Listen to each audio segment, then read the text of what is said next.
your life work.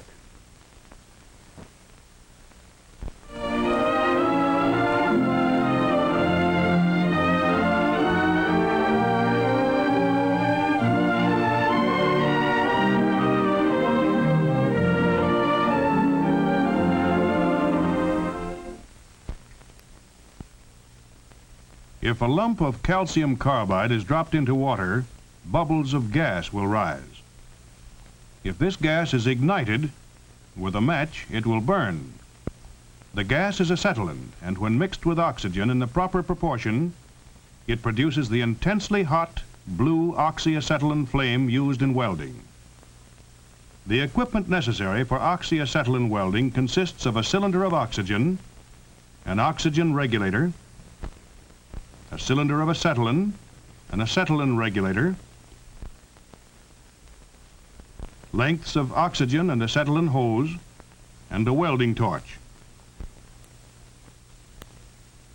Mounted on a hand truck, such an outfit is readily portable and can be taken to the work no matter where it may be located. For large-scale welding operations, the equipment is somewhat more elaborate. Oxygen and acetylene may be piped throughout the shop or plant from a central point. In all welding, suitable clothing must be worn to protect the welder. For oxyacetylene welding, goggles must be used with lenses of special colored optical glass which protect the eyes from the bright flame and the intense glare of the molten metal. The welding torch mixes the oxygen and acetylene together in correct proportions. Separate valves regulate the volume of oxygen and acetylene. In lighting the torch, the acetylene valve is first opened slightly, and a friction lighter which strikes a spark is used. The oxygen valve is then opened, and the mixture of oxygen and acetylene adjusted. Because the temperature of the flame can be varied to suit the type of work, the oxyacetylene welding process is a very valuable one. The pieces of metal to be welded together must be prepared properly so they are free of any foreign matter. They are held in position with due allowance for shrinkage. When the flame is passed over the edges, the metal is quickly heated to a plastic stage. The welding operator uses a welding rod of metal similar to that being welded. The metal from the rod is melted into the joint, thus fusing the parts into one solid piece. The easiest welding position is where the work can be laid out flat. However, when overhead or vertical welds are made, the temperature of the metal must be controlled very carefully, for if it is too high, the weld may sag or drop out. The first-class welding operator must be able to weld work in any position, and he must be able to weld all materials. Many various metals can be welded, and welding is not only a trade in itself, but a part of nearly all occupations in which metal is used, including sheet metal work, boiler making, and steam fitting. The welder often uses oxyacetylene flame for cutting iron and steel, employing a cutting torch. This is similar to the regular torch, but it has an extra valve, operated by the thumb or finger, which controls a stream of pure oxygen.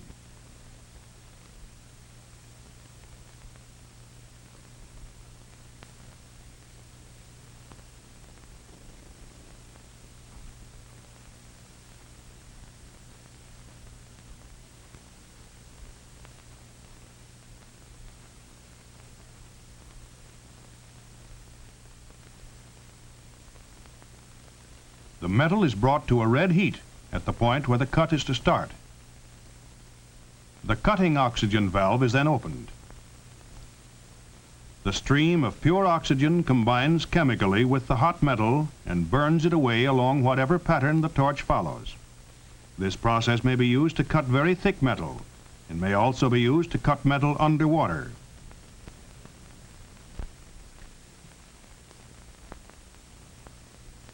Spot welding is one example of the type of electric welding known as resistance welding.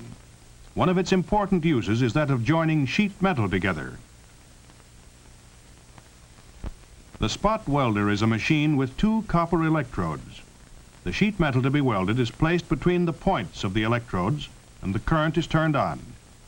The resistance of the sheet metal to the electric current, which passes between the electrodes, causes it to heat quickly to the fusion point, and pressure on the electrodes squeezes the metal together.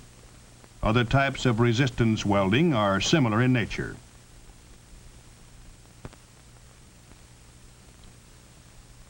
In arc welding, the material to be welded is grounded to the generator, either directly or through a metal table on which the work is placed. The electric current is transmitted to the rod holder through a heavy cable. Touching the rod to the work completes the circuit and causes a spark, or arc. The intense heat of the arc melts both the metal and the welding rod, causing them to fuse together. In shielded arc welding, the welding rod is coated with a special substance which forms a gas. The gas shields the molten metal from the oxygen and nitrogen in the atmosphere, thus preventing impurities from forming.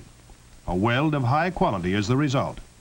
When it is unnecessary to add metal to the joint, only the metal being welded is melted, and a carbon rod or electrode which does not melt is used. The mask worn by electric welding operators protects the face as well as the eyes.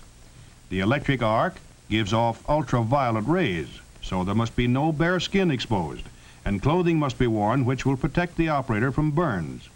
Proper ventilation is necessary for all indoor welding.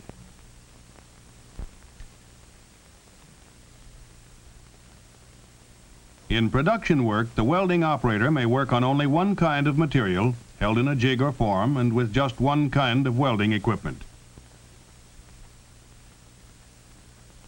The operator may become highly proficient in specialized work and still not qualify as a skilled welder in other types of work. Job welding calls for a greater variety of skills. One time the welder may use the oxyacetylene flame, and another time the electric arc. One job might be welding cast iron, and the next mild steel, and still another a different kind of steel or alloy. The job welder must therefore understand how to work with many materials in order to adjust his equipment correctly and select the right welding rod for each one. If you plan to be a welder, to be successful you must have good eyesight, fine muscular coordination, and because much of the work is strenuous, you should be strong. In addition, a good knowledge of welding principles is necessary, along with practical blueprint reading and some mathematics. Electrical physics and some chemistry will be helpful. Many schools offer elementary shop courses in welding, both during the day and at night. There are many private welding schools. If you decide to attend one of them, investigate thoroughly and select a good one.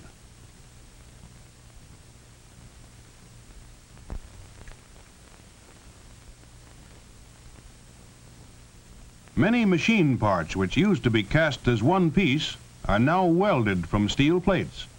This process provides greater strength with less weight and at lower cost. In the automotive industry, welding is employed in many ways. It has made possible strong steel automobile bodies, as well as the coaches and engine cabs of streamlined trains, lightweight and attractive in appearance.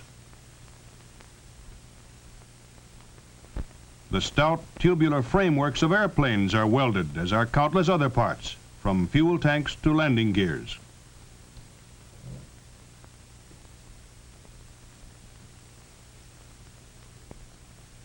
Such welding is carefully inspected, and if you choose welding as your life work, it will be worth your while to work hard to qualify yourself as an inspector. There are many welding jobs in shipyards.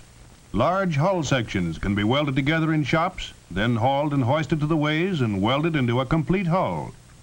Because no rivet holes are necessary, welding is stronger than riveting. Weight, which can be saved by using lighter plates and by eliminating rivets, increases the ship's carrying capacity. Members are welded in constructing large buildings, skyscrapers, bridges, and other engineering projects in place of riveting them. If you like outdoor work, this offers an interesting job in the welding field, as do many other types of job welding. Pipeline welding should also interest you. Welding crews travel across the country, welding lengths of pipe together. This work, too, is carefully inspected, and you will have to pass special welding tests before you can do pipeline welding or weld any other high-pressure equipment such as steam pipes or boilers.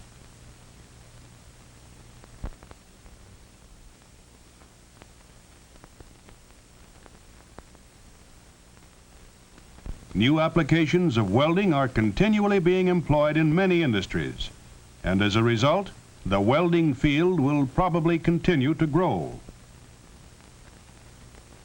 For the welding operator who develops real skill, there are good opportunities.